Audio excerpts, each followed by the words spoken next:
Hey, Zach, thanks for joining us today. As we're getting started, give us a little background on yourself. Thanks, Brian. Yeah, so I've been in IT sales around 15 years. Started off in the inside, did that for a couple of years. And then after doing that for about a year and a half, nearly 2 years, been in the outside sales role and sales leadership roles for the last 13 years. And why sales for you?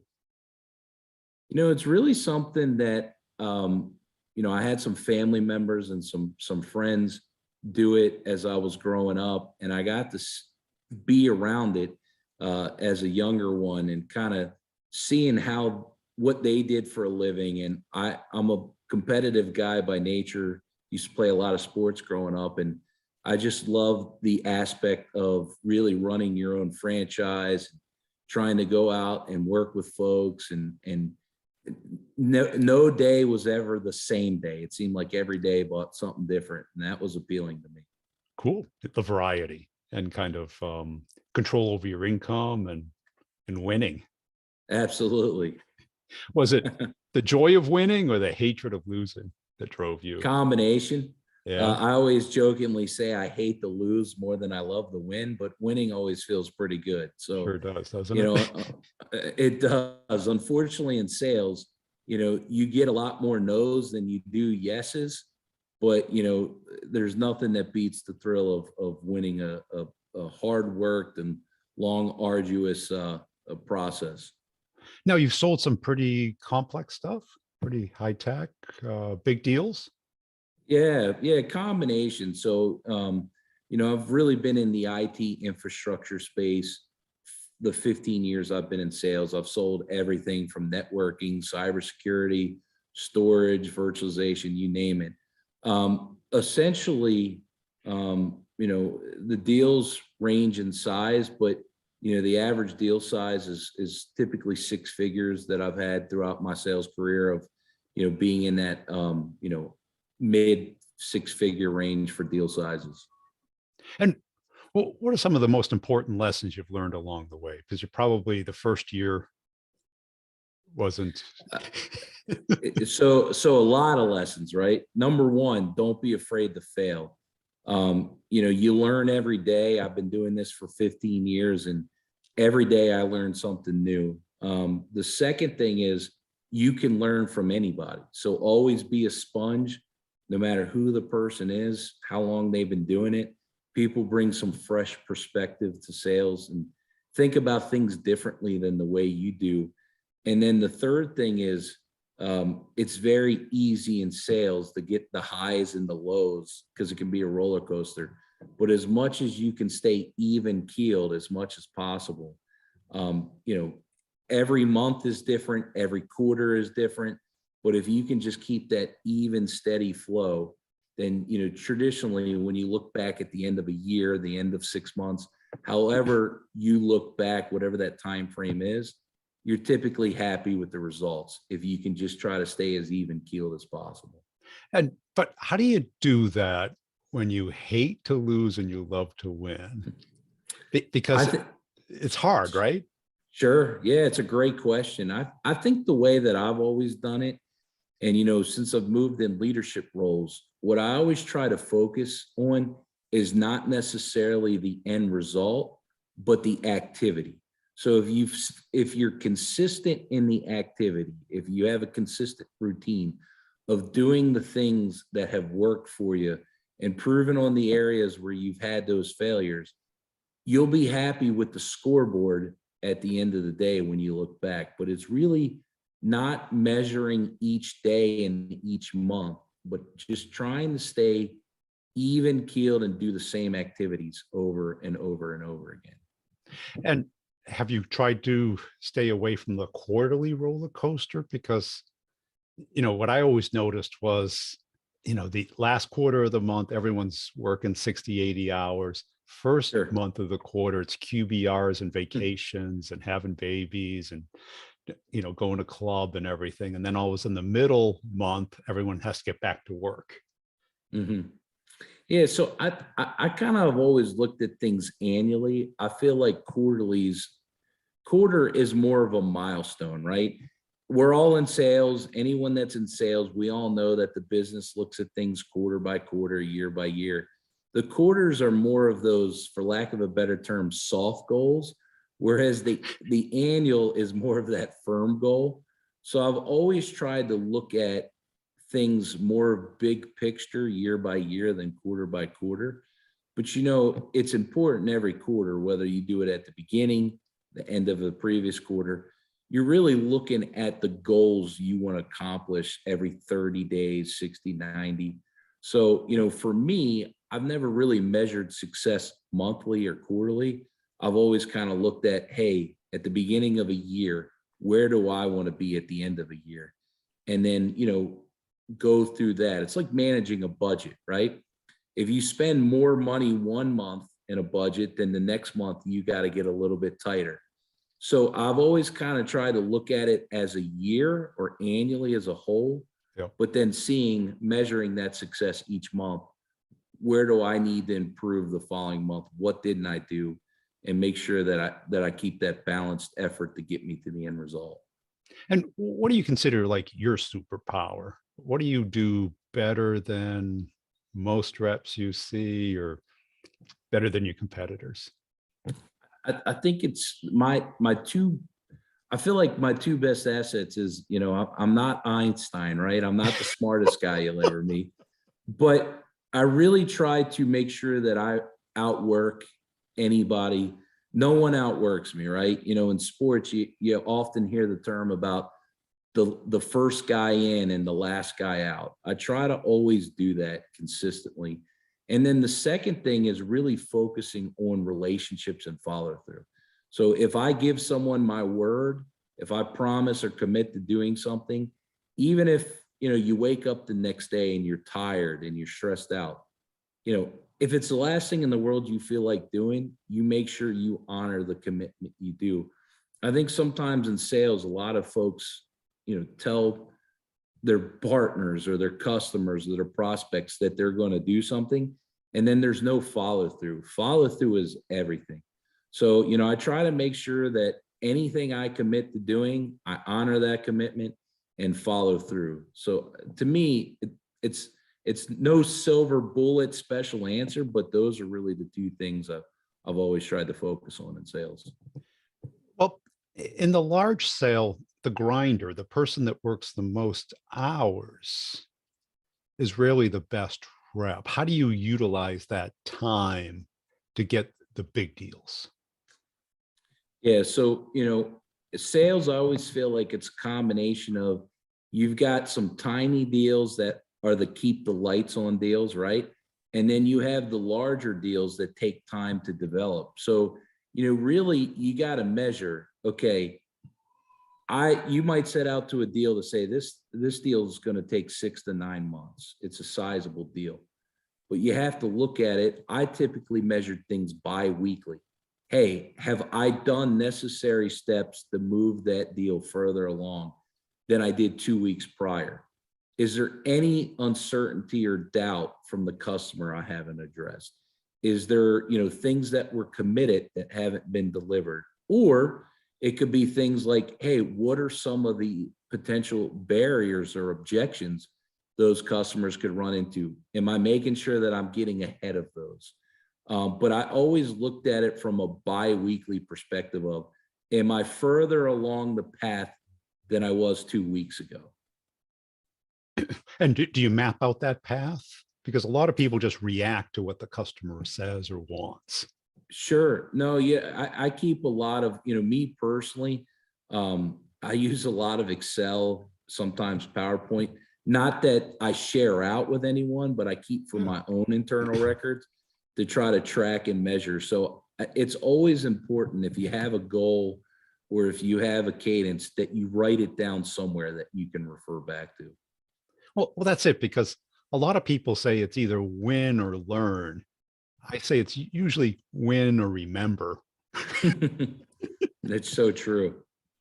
Because unless you write it down, how are you going to think it through? We can't think of any more than 3 to 7 things in our head. Absolutely. And each day brings its own set of challenges in sales, so it's easy to forget.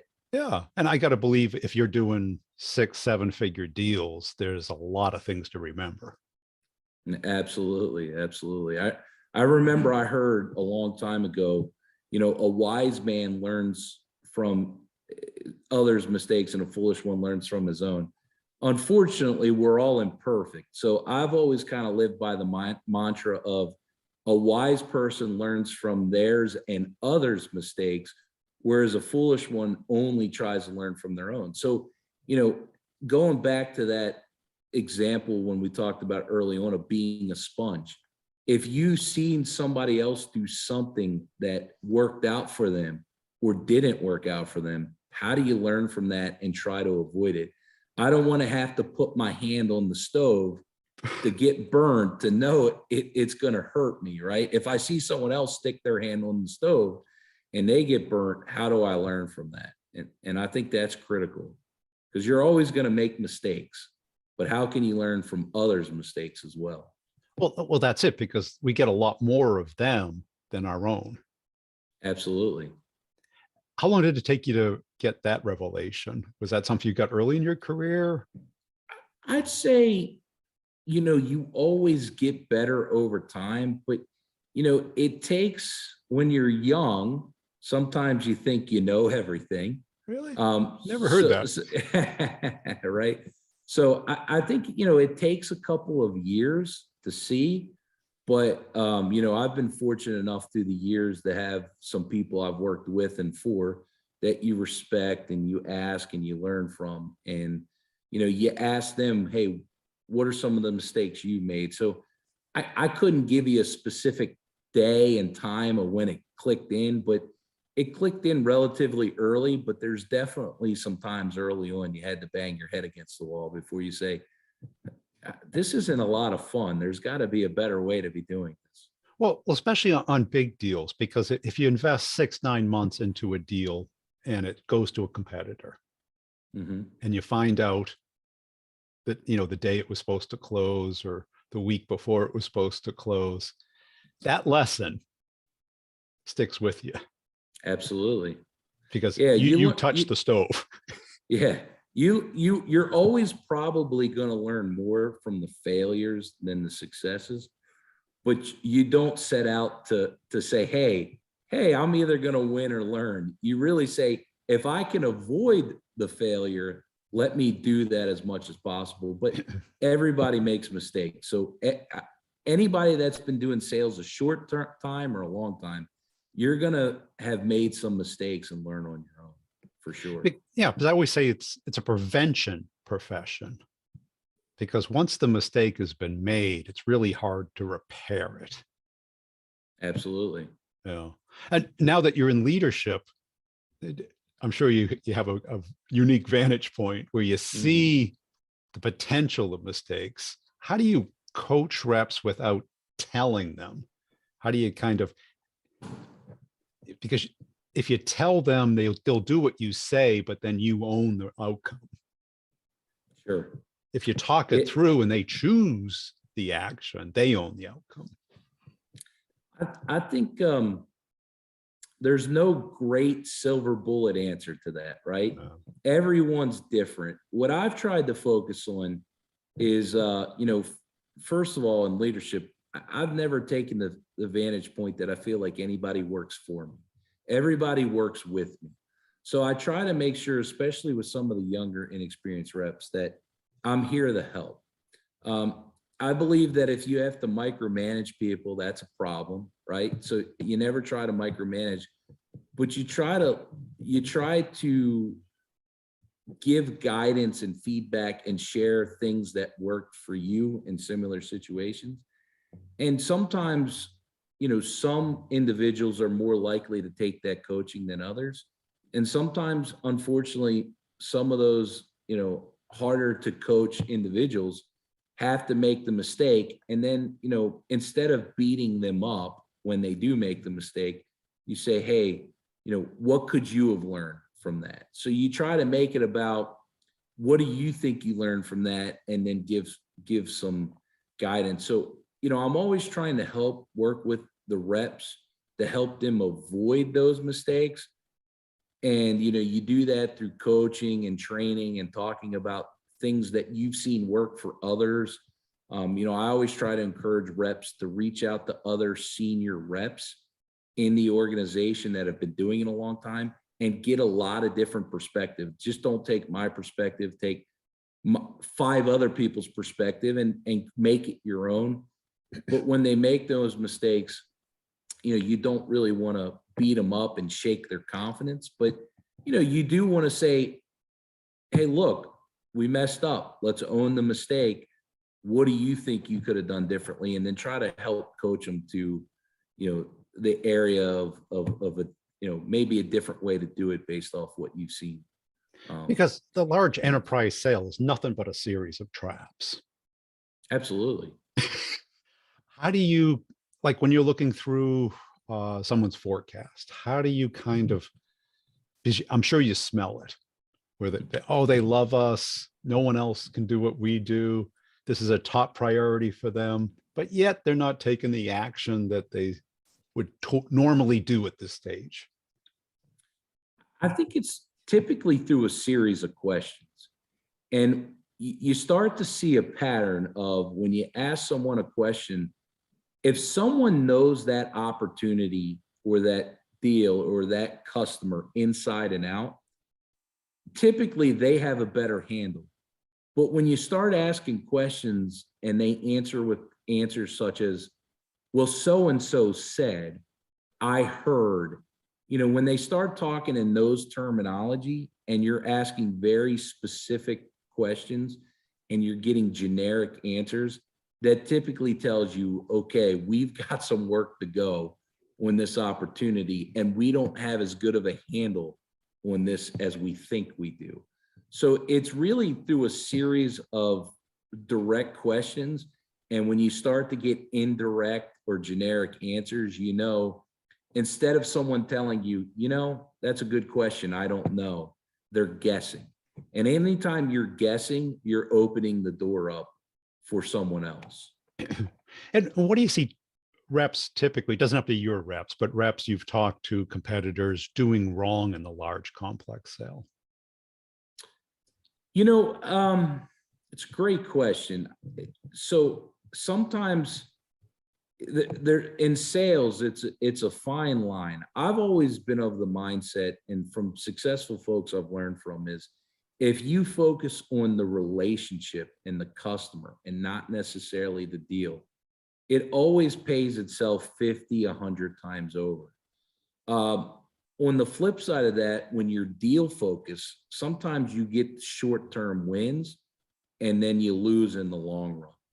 So what's unique about sales is sometimes you see folks that are on one end or the other. They're 100% relationship focused and they're not focused on the project or the opportunity. Or on the flip side of that, they're 100% deal focused and they're not focused on the relationship and the customer. You have to find that fine balancing act where you've got a combination of the two. You're focused on the customer and your relationship, but also the mission or project to that client. So typically when I've seen failures in IT sales or sales in general, they're focused on one or the other, not really both. And you have to understand the criticality of both. Yeah, because if you don't have the relationship, you're not getting the real information. Absolutely. 100%. And if you focus on just the transaction, you don't have the trust to find out what's going to take to get the transaction done. And it's really, I'm always telling reps, we're all consumers of something. Whether you go buy a house or you go buy something for your home, you're always dealing with someone from sales, even if you're in sales. So put yourself in that person's shoes. You tend to work or want to purchase from someone that you enjoy the interaction with them. It's positive. You feel like they listen. They're attentive to your needs. Someone that really just tries to force something down your throat or, rubs you the wrong way, you don't want to purchase from them. It's the same thing for what our customers face every day. Is people buy from people. So they want to deal with people that they have a pleasant experience with. And they You know, trust. regardless of what you're selling, Yeah. 100%, they trust. There's no substitute for that. And when you're hiring reps, what do you look for? So it's a tough thing, right? Finding great talent is hard, but I'm more focused on character. You know, for anyone that's ever seen the movie Rudy, Rudy wasn't the biggest, he wasn't the fastest, he wasn't the strongest, right? But he really had those good intangible characteristics you look for. You know, when we go out and hire folks, you know, at the organization I work for today, you know, I'm less concerned about experience level or network or Rolodex, and I'm more concerned with the character. Because if you get high character people that, you know, work hard, want to service their customer the correct way, you know, take care of folks, you know, work well with their internal, you know, company that they work with, they tend to have a much higher success rate, even if they're not the most talented or most experienced person you ever work with. On the flip side of that, if you run into someone that is extremely talented or skilled and has a ton of experience and they have bad character, a lot of times they get into the organization and no one wants to work with them. And that can become very problematic because, to me, you know, in sales, it's always about really three things. It's about your customers and prospects. It's about your partners you work with in the business. And then it's your internal brand. A lot of sales reps I've seen that don't have that great character, they understand that, hey, customers and prospects are important. Sometimes they understand partners are important, but they think, hey, I don't really care how my colleagues feel about me. That third one, that internal brand, I typically see as a common characteristic with high character individuals. So there's no really defined way they have good character. But, you know, when you ask folks about things, when you typically see them willing to tell you about a win they had in their life, whether it was in athletics or whether it was in sales or whatever it might be, if they're willing to talk about the folks that helped them achieve that, you pick up on, okay, they are a good teammate that probably has good character because they understand the value of people.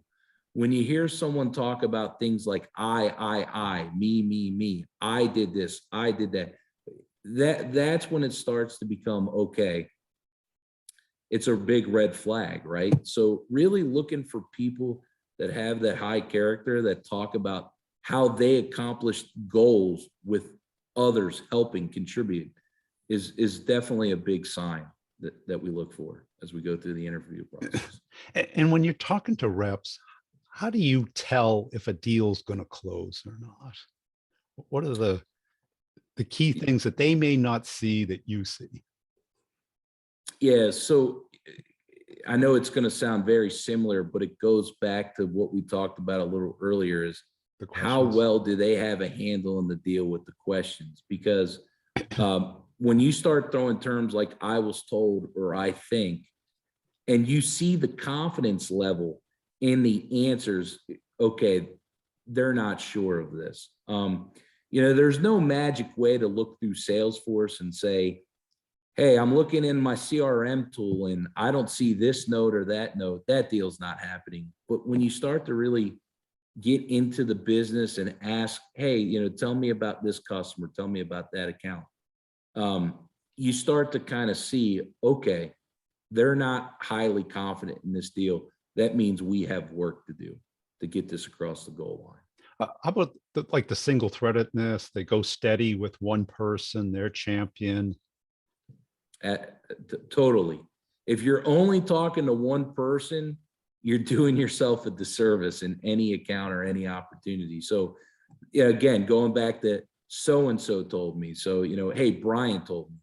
Well, that's great. Who else have you talked to in the organization besides Brian? Well, no one, but Brian's my guy. Okay, well, who are the potential objectors? If the deal goes up for approval process, who needs to sign off for it? when they don't know or they can't answer those questions, it starts to say, okay, we don't have the buy-in from everyone we need. So, how do we help utilize Brian to get us involved with some of the other folks in the organization that are critical to the decision? And how do the smart reps work with you versus the okay reps? So what I would say is, the smart reps, they understand two things. They understand activity is everything. And as they're going out in activity, they're engaging myself or other leaders in the organization based off where we can add value, right? They're not calling us every time they have a single Demo. question Yeah. that they might be able to answer themselves through a little bit of investigating, but they're really leveraging their virtual team effectively, and they're not afraid to ask. The second kind of characteristic about the smart reps is they're not insecure or unconfident to ask questions, right? A lot of times people are afraid to ask questions because of how the person they ask might perceive them with that question. The smart reps say, look, I'm focused on an end goal here.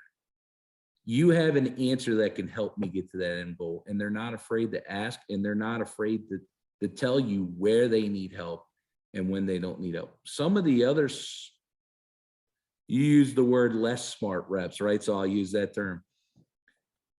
They expect you to come as a leader, tell them where you need help in their business. I can't do that. There's too many people on the team that you have to support and work with. So it's really up to those individuals to tell you when and where they need help and ask questions, not sit around and wait for you to force your wisdom or, your experience or things you've learned upon them. You try to give coaching, but the good ones come to you. They don't sit around and wait for you to come to them all the time. That's a key distinction, because great sales leaders love talking about deals, not judging deals, not judging reps, just talking through the deal. Sure. There's it's a little bit of fortune telling, right? But if you've been through thousands of deals, there's a pattern. Absolutely. And the person who's working the deals emotionally too close to it. Absolutely. Yeah, I think one other thing too, and it has less to do with leadership and more to do with, where you see successful reps do well. They're not afraid to ask customers questions. So for example, if a customer comes to you and says, your price is too high, what do a lot of reps do? They run back to their sales manager and they say, we got to lower our price.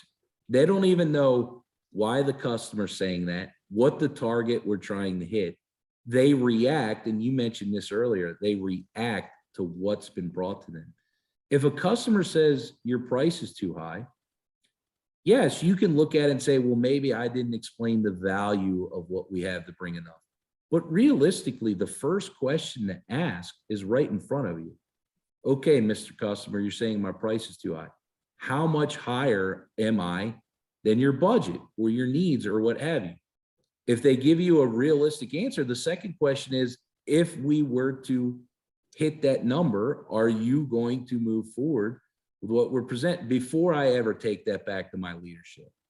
And I think a lot of times with reps, when they get a customer that's firm and aggressive and they say something to them, they just want to get off that phone call or that out of that room as fast as possible. It's okay to ask people questions to better understand what the ask is. And sometimes I've seen through the years, folks are afraid to ask those questions.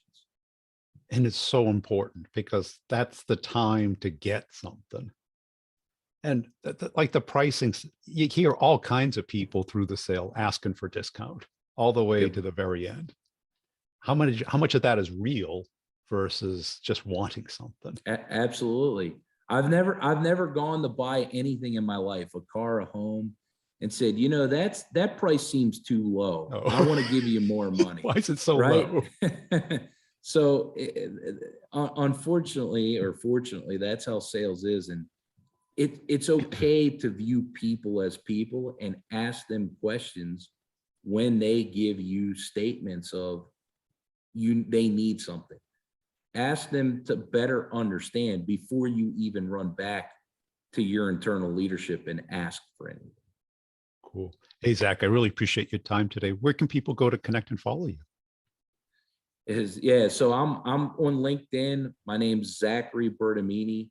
And then feel free to follow me on LinkedIn, send me a request. And then my most of my contact information's in LinkedIn. So if you ever have any questions or ever want to reach out, my information's there. Feel free to engage. Always looking forward to connecting to new people.